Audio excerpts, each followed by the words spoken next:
Olá, eu sou Tcherna Mundim e esse é mais um Dama do Pedal, um programa feito por apaixonados pelo ciclismo, para apaixonados pelo ciclismo, para você que vai se apaixonar e se inspirar aqui com a gente.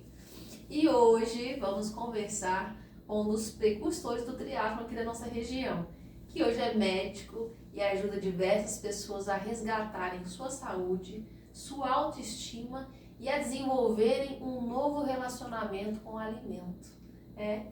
Quem conhece sabe. Seja muito bem-vindo, Henrico Fonseca, nosso querido Batatinha. Um prazer enorme estar aqui com você, Tcherna.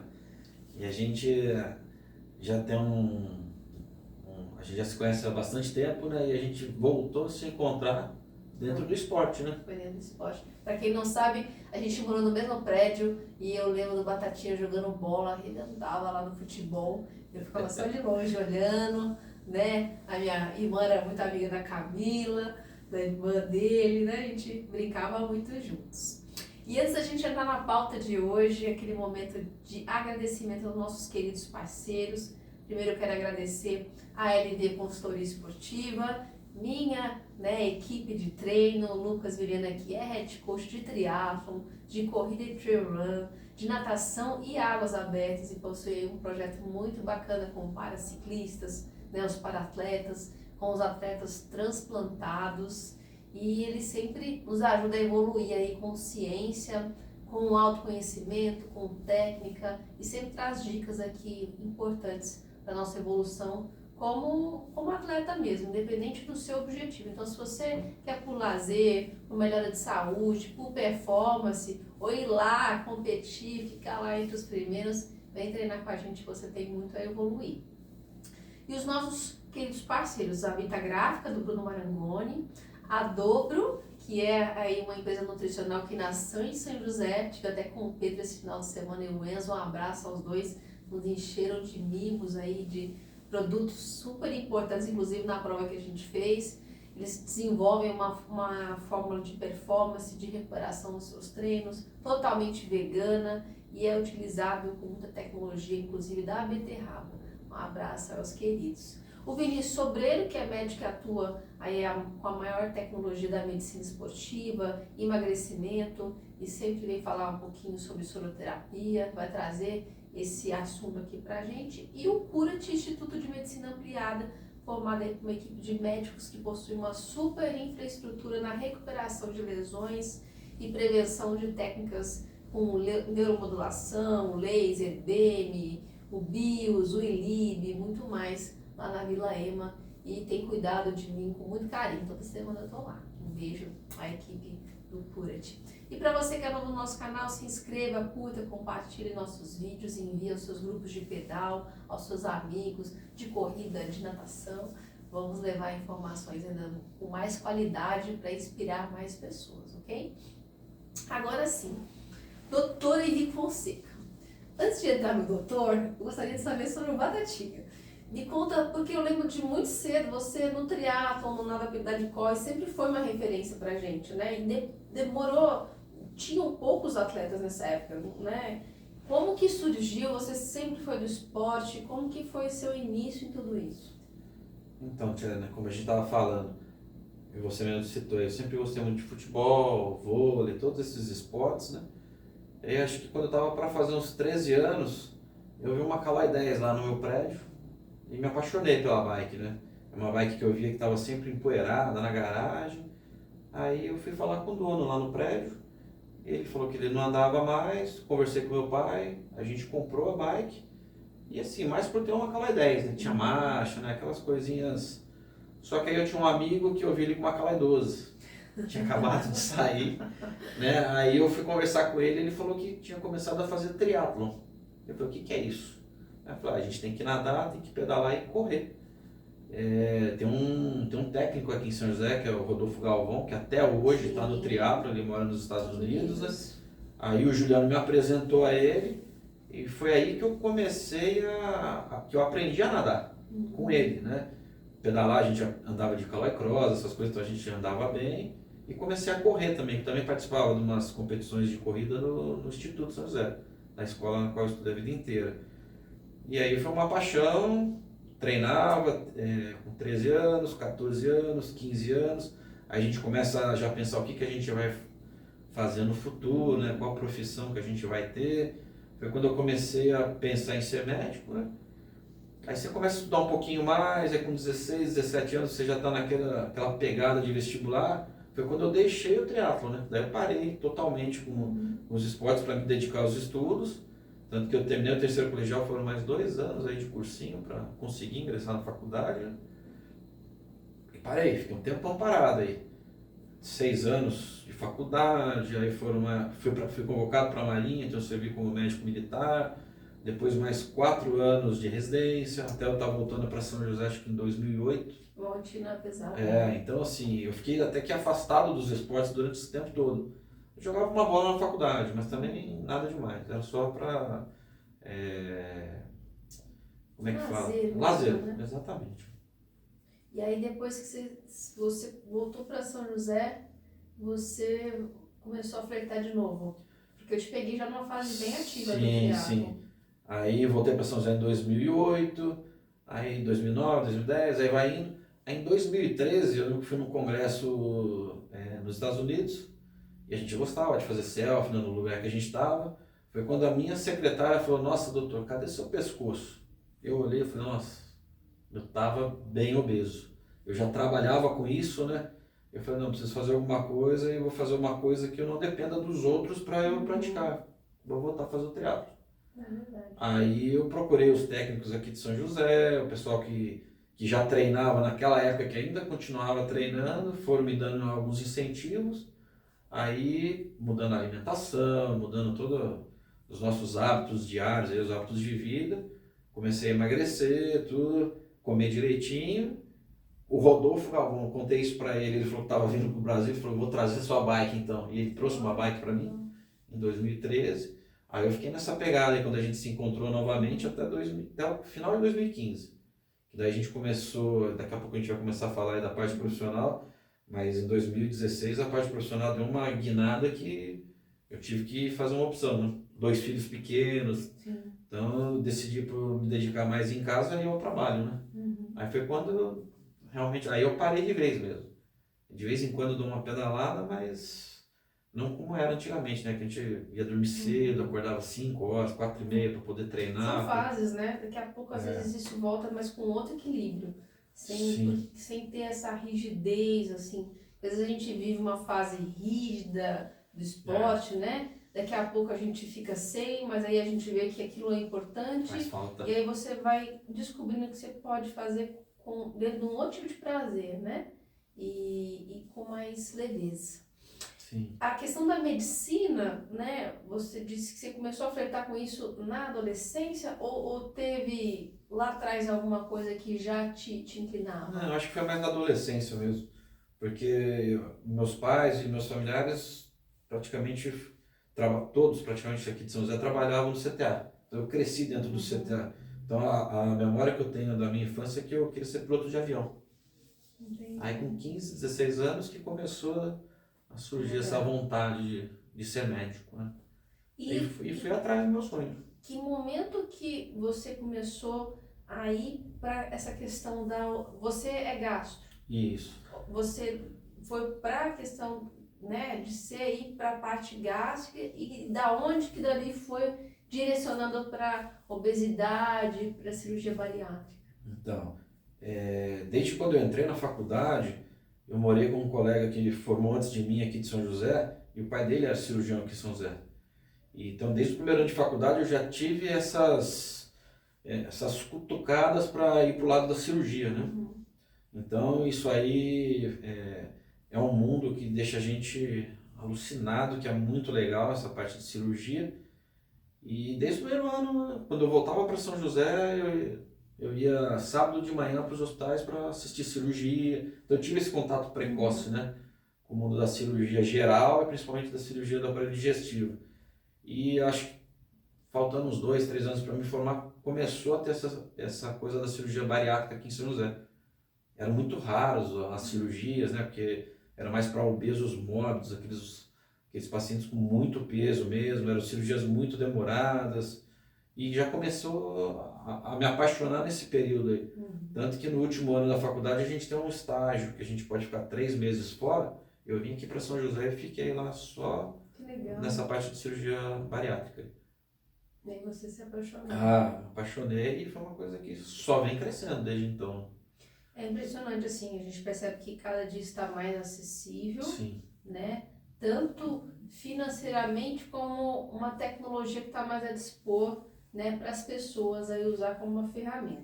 A cirurgia bariátrica ela é considerada um tratamento, né, da obesidade, como que ela é colocada assim dentro desse cenário? Então, Tiana, hoje os pacientes que nos procuram são aqueles pacientes que já têm uma obesidade de longa data, né? A grande maioria já tentou dieta, exercício, tomar remédio, várias maneiras de emagrecer, às vezes eles até conseguem, mas quando para, volta tudo, que é o efeito sanfona, né?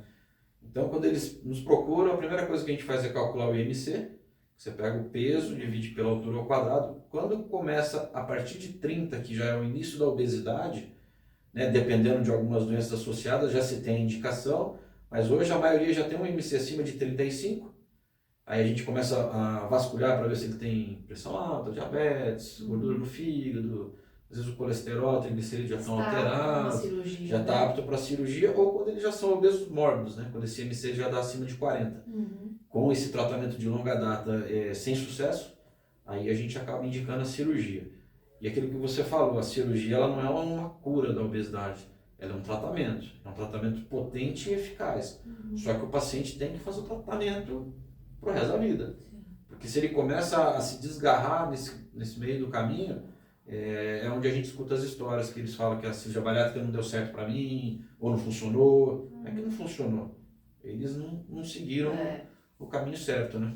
Eu tenho um contato, eu não posso falar, mas que na época tem uma fase, depois você conta pra gente, né? Que é só ingestão de líquido. Bem, ele começou a mamar na lata de leite condensado. E aí ele emagreceu 7 quilos, só depois voltou a engordar. É a cabeça, né? O paciente que vai ser submetido à cirurgia, ele tem que ter um preparo psicológico. Ele tem que saber. Ponto que eu queria focar, assim, inicial. O que você disse que a obesidade, né, friamente falando, é quando você faz esse cálculo e a pessoa, a partir de 30, ela é considerada obesa. O que é a obesidade em si e o que você, dentro da sua prática, até o que a ciência fala, a literatura, o que leva uma pessoa a ser obesa? Então, Tiana, hoje, se você for conversar com a maioria das pessoas, se você perguntar para elas o que é a obesidade, por que ela acha que as pessoas estão obesas, a grande maioria vai falar porque come errado. Que é uma verdade, tá? Mas a gente sabe que o grande vilão de tudo isso daí, junto com a má alimentação, é o sedentarismo, né? Cada vez mais a gente deixa de fazer um movimentozinho por causa da tecnologia. Um exemplo simples é um carro hoje. Existe carro que você não suba o vidro apertando o botãozinho? Você não precisa mais ir lá do outro lado, lá e... Direção hidráulica. É uma coisa bem simples, mas você aperta um botão aqui. Né? O acesso também à alimentação hoje, você não está afim de cozinhar hoje, você fala, liga lá, pede uma pizza, chega na sua casa e ainda ganha uma Coca-Cola. Antigamente não, né? A gente saía com os pais no sábado, era um evento, né? Que era um dia que a gente sabia que ia tomar uma Coca-Cola. Hoje é totalmente diferente, né?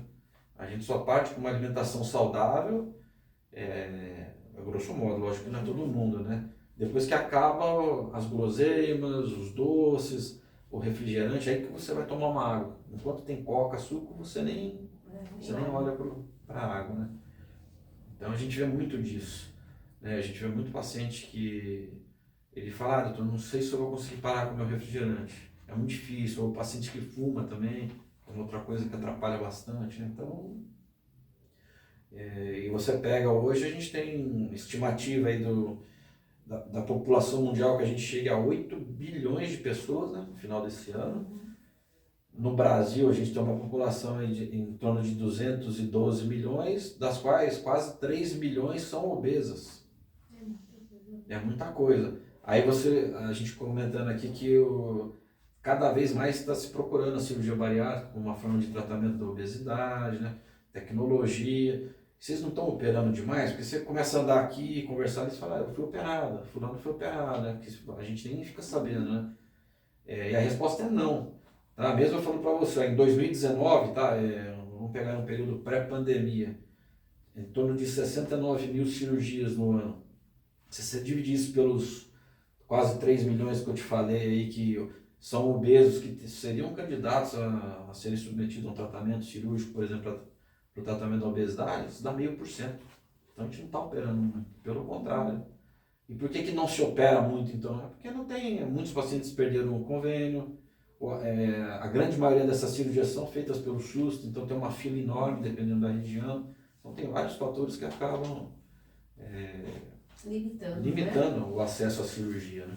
Eu sei que tem um preparo emocional muito grande, né? Eu queria que você falasse um pouquinho como que é, porque eu vejo assim, às vezes a gente está tratando a alimentação, que é aqui, ou a falta de atividade física, que às vezes é só a ponta do iceberg, né? E o que está levando a pessoa a se alimentar dessa forma? Será que é uma questão cultural? Será que é uma questão da tecnologia? Né? Será que é a questão financeira? Ou será que tem uma questão emocional forte, onde ela está colocando toda a mágoa, toda a angústia, né? Todos os conflitos dela dentro da comida? Né? Então eu vejo porque assim, eu vim de um transtorno alimentar, e eu já falei isso várias vezes, não tenho problema em falar com isso, e que eu tinha esse conflito, então eu tinha um distúrbio de autoimagem, né? E com isso você vai só criando danos no seu organismo, né? Que às vezes refletem até hoje, porque você maltratou o seu corpo muito tempo, até o esporte como uma forma mesmo de bulímica, né?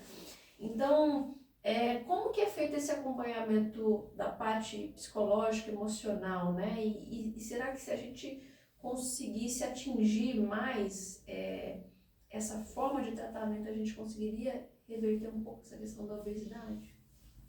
Tia, isso é uma coisa difícil, né? Tudo isso que você falou está envolvido aí com ganho de peso, essa parte de autoimagem, de você descontar na comida os seus problemas diários, tecnologia, a gente escuta de tudo no consultório, tá? Então por isso que para operar a gente faz um monte de exames, né? Porque a gente acaba descobrindo um monte de doença que às vezes o paciente nem sabia que tinha, né? Porque não faz exame, tem aquela mania de falar, eu sou um gordinho saudável, Tem né? até medo, né? Para descobrir coisas, exatamente, né? E tem os exames e tem as avaliações com os especialistas, né? Então, um desses especialistas é o psicólogo, né? Tanto o psicólogo quanto o nutricionista, eu falo para os pacientes, eu acho que é o principal, tanto no pré quanto o acompanhamento pós-operatório. Porque o que acontece hoje? Eles querem o resultado muito rápido, esses pacientes. Então, eles não querem esperar para passar com a Nutri, Eles ou com a querem dormir psicóloga. gordos e acordar mais. Exatamente. Né? E não é assim, é um processo depois da cirurgia. Então, no exame pré-operatório, eles querem esse laudo logo para poder pedir a cirurgia. Muitos pacientes, às vezes, sabem disso e com conversa com outros pacientes, eles acabam meio que até mentindo para o psicólogo, dizendo as respostas que o psicólogo quer escutar, às vezes, não a verdade, para ele obter esse laudo. E aí é onde a gente vê o insucesso, né? Eu acompanho muitos grupos de obesos, de pacientes bariátricos na internet, você vê que o cara mal acabou de ser operado, ele já pergunta, com quanto tempo vocês conseguiram comer tal coisa, ou tomar um milkshake. Então, esses são os pacientes que não estão preparados. Né? Eles até submetem a cirurgia, eles emagrecem, porque a cirurgia vai fazer você emagrecer. Mas na hora que começa a fazer isso, ele sabe que está liberada, é onde eles param de emagrecer e voltam a ter um reganho de peso. Então é difícil. Então hoje a gente montou uma estrutura para que os nossos pacientes tenham esse acompanhamento pós-operatório. A gente tenta manter esses pacientes ali, mas lógico tem um ou outro que acaba se desgarrando e quando eles voltam, ou não emagreceram tanto, ou pararam de tomar as vitaminas, estão com algumas deficiências que eles achavam que não teriam, mas que agora precisam da ajuda de novo. Aí eles conseguem começar a entender que não é só operar. Às vezes tem que viver esse processo para acordar, né? Sim. E retomar o gerenciamento aí, que não é realmente a cura, né? Como você Exatamente, é um tratamento, né? Eu escuto, né, de muitos conhecidos que eles falam que eles estão comendo para engordar mais, para poder operar, para conseguir atingir o peso para poder operar, né? Então eu acho que deve ser difícil para um médico conseguir o que você falou, eles mentem, né? Assim, eles dão a resposta que você, eles identificam que você quer, tá esperando para conseguir burlar isso, né? E é difícil com o médico, ainda mais tanto de pessoa que passa na sua frente, você às vezes conseguir identificar, né? E negar, inclusive. Então, olha, você não tá. A gente tem pacientes que têm reganho de peso, já que eu citei uma de insucesso, teve uma paciente que ela passava, ela ia com caneleira por baixo da roupa, para ela ter o peso, para poder fazer a conta do IMC e ela está apta para cirurgia. Hoje é uma paciente que teve reganho de peso, ela praticamente voltou ao peso dela, porque se uma paciente faz isso para poder ser submetida à cirurgia, ela não está preparada para seguir depois vamos dizer assim, o protocolo que os nutricionistas receitam para os pacientes, né? Entendi. É difícil porque se a pessoa não fazia antes, né? Ela já tem essa dificuldade. Às vezes ela acha que só com a cirurgia ela está tirando um pedaço do problema dela, né? Eles acham que é uma chavinha que a gente vai mudar lá dentro e não é.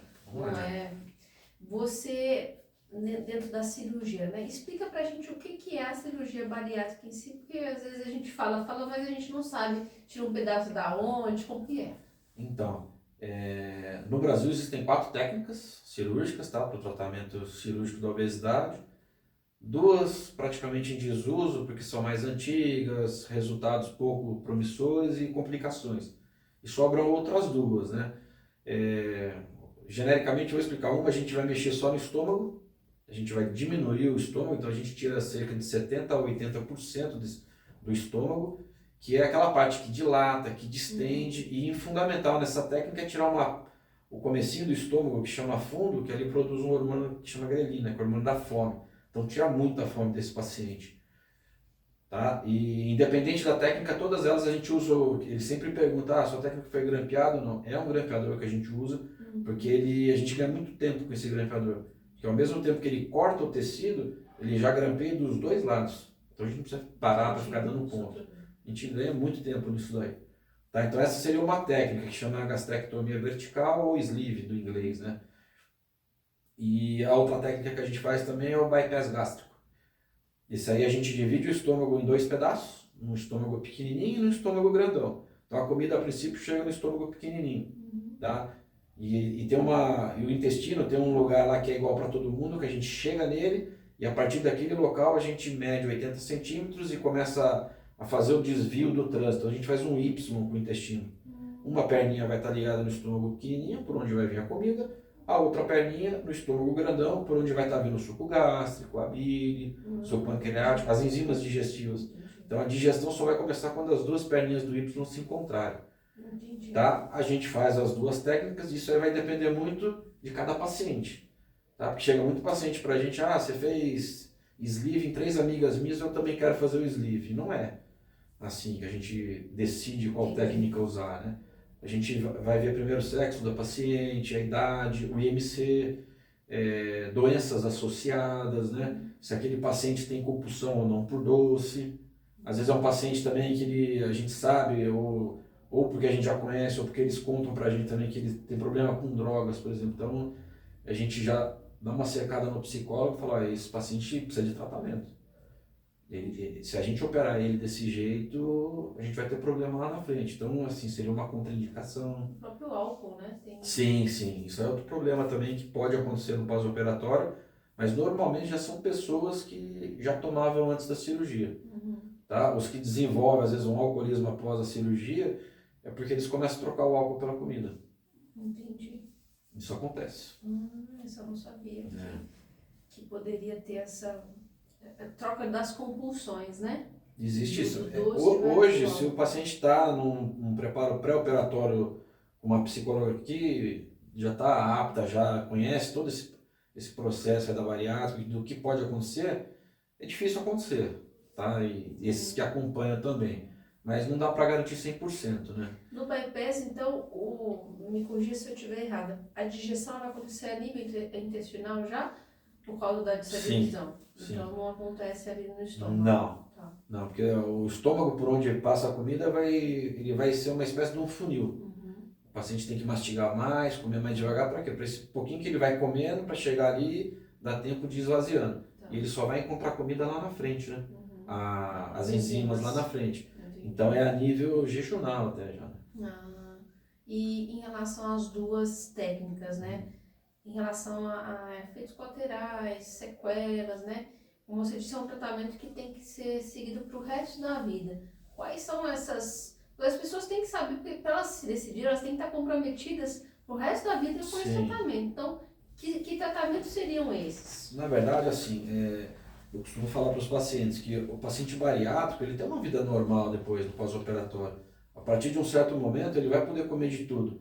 Só que ele tem as escolhas para ele fazer, né? E ele não pode ficar se testando também.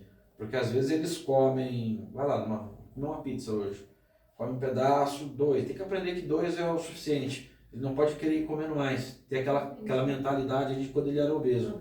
Senão ele vai ficar se testando, ele vê que o terceiro cabe, de repente o quarto ele consegue. Então ele está voltando a rotina que ele tinha antes da cirurgia, então ele pode voltar a ter esse reganho de peso. Então isso é uma das coisas que eles têm que tomar bastante cuidado. Uma outra coisa, como no sleeve a gente tira um pedaço do estômago e no bypass a gente faz aquele desvio, então a gente está tirando alguma coisa do organismo, algum prejuízo você pode trazer para eles. Principalmente na parte de absorção de alguns nutrientes, algumas vitaminas. Então, para isso, eles têm hoje os polivitamínicos específicos para bariátricos. Tá, mas vamos fazer um comparativo aí como como é que chama essas vitaminas que o pessoal usa aí? Agora fugiu o nome. Um centro, né? Só que eu costumo dizer, existe hoje um centro para o bariátrico. Entendi. Tá? Porque dependendo da localização onde os nutrientes vão ser absorvidos, eles precisam estar mais protegidos, vamos dizer assim, das enzimas, né? São os minerais quelatos aí, que os nutricionistas receitam bastante.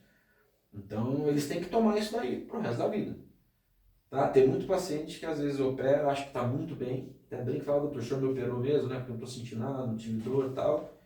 E deixam de tomar as vitaminas. Acho que não precisam. Aí fica um ano e meio sem ir no consultório, e quando eles voltam, eles já estão com cansaço, já estão com algum outro sintoma que falam. Cabelo, essas coisas que vai sinalizar. Aí quando você faz os exames, tá tudo alterado.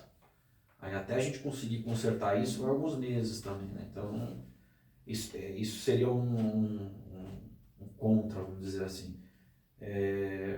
O bypass pode dar um pouquinho de excesso de gases também. Às vezes a gente está num ambiente escuro, silencioso, vendo um filme, as válvulas intestinais mexem um pouquinho mais, então aquele som às vezes pode incomodar o paciente. Pacientes que fazem sleeve, como aumenta muito a pressão dentro do estômago, eles podem desenvolver um refluxo. Então tudo isso daí são coisas que a gente consegue contornar. Através de medicação, mudança de alguns hábitos, alguns alimentos, a gente consegue resolver isso aí. A questão maior realmente a mudança de hábitos, Sim. né? Se ela não é voluntária, ela vai ser forçada pelo processo cirúrgico, Sim. né? E a pessoa tem que ter essa maturidade de cuidar do organismo dela agora, porque eu acho que ela está tendo um presente, né? Acho que quem faz uma cirurgia bariátrica, eu não sei, posso estar errada, mas a maioria vai pela autoimagem e não pela saúde em si. Ela está indo porque ela se incomoda em se ver daquele jeito. A maioria. Né? E ela não vê uma luz no fim do túnel, né? A luz que ela vê é realmente através da cirurgia. Na primeira consulta, a grande maioria pergunta, falando isso de autoimagem, quando que ela vai poder fazer cirurgia plástica para retirar o excesso de pele? Você vê, ela não está preocupada se vai melhorar a pressão, diabetes. Ela quer saber quando que ela vai poder ficar com a barriguinha chapada. Então isso é uma coisa que a gente tem que trabalhar bastante também. Expectativa, inclusive. Né? Puxando o gancho aqui para o assunto do esporte, né? Você operando e evoluindo tudo bem, com um mês a gente já libera o paciente para fazer as atividades físicas. E eles já querem, eles ficam ansiosos porque eles acham que essa atividade física é para perda de peso. Na verdade não é, a gente quer que ele comece a trocar daí massa gorda por massa magra. Exato. Né? Tem que fazer musculação, muitos andam de bike, tá? Tenho vários pacientes que andam de bike, já me chamaram para andar também, só fico arrumando desculpa, né? Mas a gente vê que eles gostam de mandar foto de antes e depois de um mês, 2 meses, É uma para eu ir vendo conquista, a né? diferença É uma para eles também. vitória. E para eles sentirem que você ali, as identidades se conflitam, né? Você não é só o médico, você virou o melhor amigo, um psicólogo, que é onde as pessoas se abrem, um pai que fala assim, agora você está liberado, meu filho, ou você está no caminho certo. As pessoas, elas precisam ouvir isso, né? Assim, por isso que o ser médico, né? Você tem que ser uma pessoa sensível e humana, fazendo um gancho dentro de coisas que a gente tem visto ultimamente. A medicina virou, para algumas pessoas, um nível de status, né? Uma profissão que dá status. E as pessoas, algumas delas, né, eu estudei e onde eu morava era só a turma medicina, né? Eu ficava com medo, como é que eu vou encontrar esse pessoal na rua um dia, né? Porque era muita bagunça, assim, né? Não que isso defina um profissional, mas eu vejo que tem pessoas que vão pelo nível humano. Meus pais são médicos, eles são aquelas pessoas que não medem, que assim, que passa dia e noite e se dedicam e vão atender final de semana, porque tem uma coisa de ajudar o próximo, de querer ajudar a minimizar o sofrimento da pessoa, né? E tem pessoas que não, tem pessoas que elas estão ali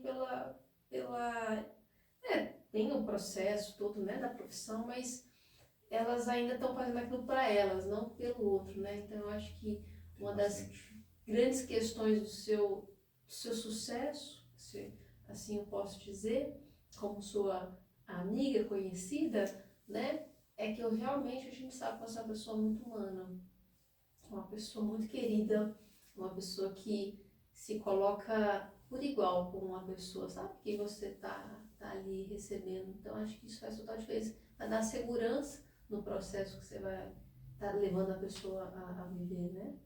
Eu tenho um carinho enorme por todos os meus pacientes, e eu acho que eles por mim também, porque em datas especiais, o que vem de mensagens, né, de agradecimento, né, fotos falando, ah, doutor, obrigado, o senhor me devolveu a vida, isso daí é muito gratificante, né?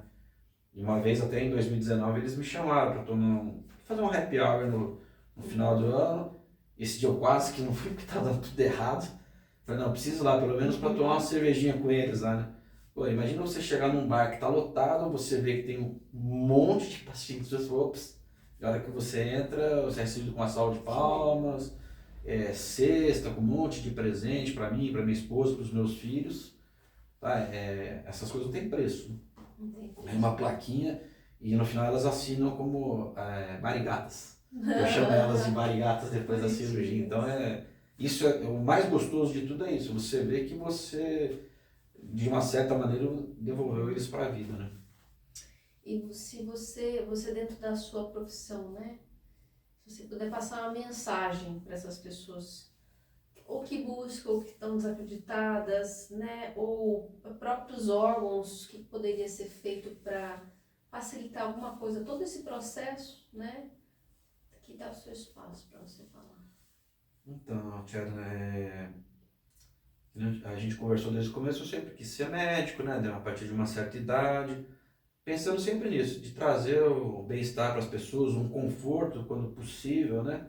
Porque a gente convive com várias doenças aí, não é só a obesidade que vem no meu consultório. Eu sou um cirurgião do aparelho digestivo, então aparece tudo, aparece câncer, aparece, como não é a minha especialidade, mas a gente sempre tenta confortar o coração das pessoas. Isso é uma coisa que eu sempre aprendi desde quando eu era criança. Independente da profissão, do que você faça, a gente tem que ser uma boa pessoa, independente da profissão. Isso aí meus pais sempre ensinaram bastante a gente, então eu vejo que eu e meus irmãos, nós somos todos dessa forma, dessa maneira.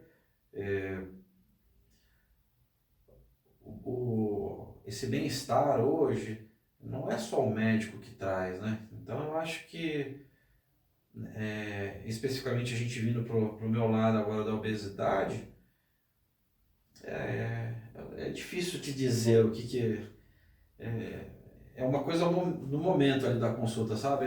Quando o paciente chega, ele me olha, eu vejo que ele está precisando de ajuda e de alguma maneira eu sei que eu posso não conseguir resolver na hora ali, mas eu tenho mil maneiras ali de tentar ajudá-lo, né?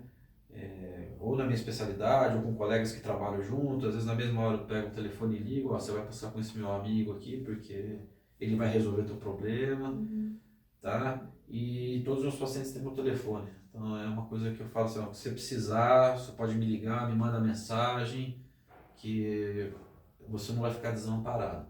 Isso é uma coisa nossa. Sim. Minha, o meu sócio também, a gente faz isso, então eu acho que isso faz muita diferença, né? Porque hoje o paciente, ele vai atrás de um tratamento, ele saiu do consultório, acabou. Ele só vai conseguir tirar as dúvidas quando ele voltar no retorno. A gente não, a gente dá esse telefone para o paciente, que qualquer coisa que ele precisa. Então eu acho que isso aí fez toda a diferença no nosso começo, lá atrás e até os dias de hoje, né? E ajudar as pessoas a descobrirem que não existe um padrão físico, né? Existe um padrão de saúde.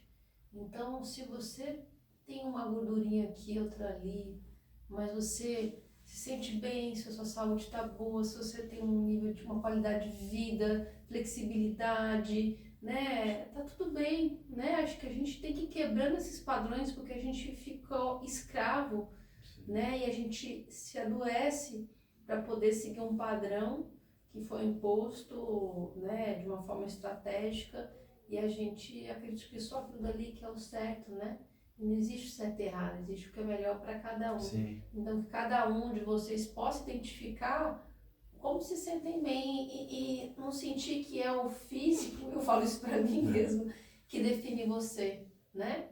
Que os padrões estão muito alterados, o que define você é o seu nível de amor, de bondade, né? De respeito, de ser uma pessoa confiável, né? Fazer o bem. Então, é isso aí que define realmente quem é você e com certeza isso vai trazer muito mais saúde para você.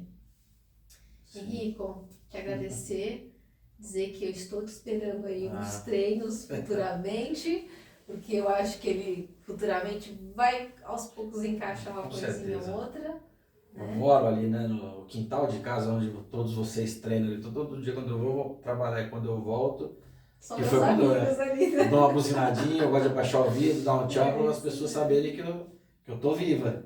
É isso. Né? Posso não estar presente ali nos treinos, mas a vontade muitas vezes é de estar ali. E você é uma pessoa Faz muito falta. querida, muito, porque todos da nossa geração, toda vez que cita seu nome, você é uma pessoa muito querida. Por isso que a gente, quando a gente gosta de uma coisa, a gente quer unir as coisas que a gente gosta. Sim. Então a gente quer você de volta para estar pertinho de você. Então pensa com carinho aí, para um treininho num dia da semana. É gostoso ouvir isso, pode deixar aqui. Viu? Tá prometido. E para você que busca um profissional, que eu acho que mais do que só um profissional ali específico, né? Ele tem uma vivência dentro do esporte, da vida, do lado humano, que tudo isso é que realmente forma um grande profissional, um profissional cada vez mais completo. Dr. Henrico Fonseca, nosso querido Batatinha. Procura, onde que é a sua clínica? Onde você ali na rua Leonardo Pinto da Cunha, em Vila Diana, né? Número 133. É entre a rua do Vicentino Aranha e a rua do Policlin. É fácil de achar. Facinho. Então procura Clínica o doutor. Iato. Clínica Iato. E, mais uma vez, obrigada. Eu que agradeço o convite. Foi muito bom ter te encontrado. Muito bom. Eu tava pensando no Henrico, aí ele passou, deu aquela buzinadinha, eu falei, vou mandar mensagem. É isso. Legal. Um grande beijo a todos e até o próximo programa. Tchau, tchau.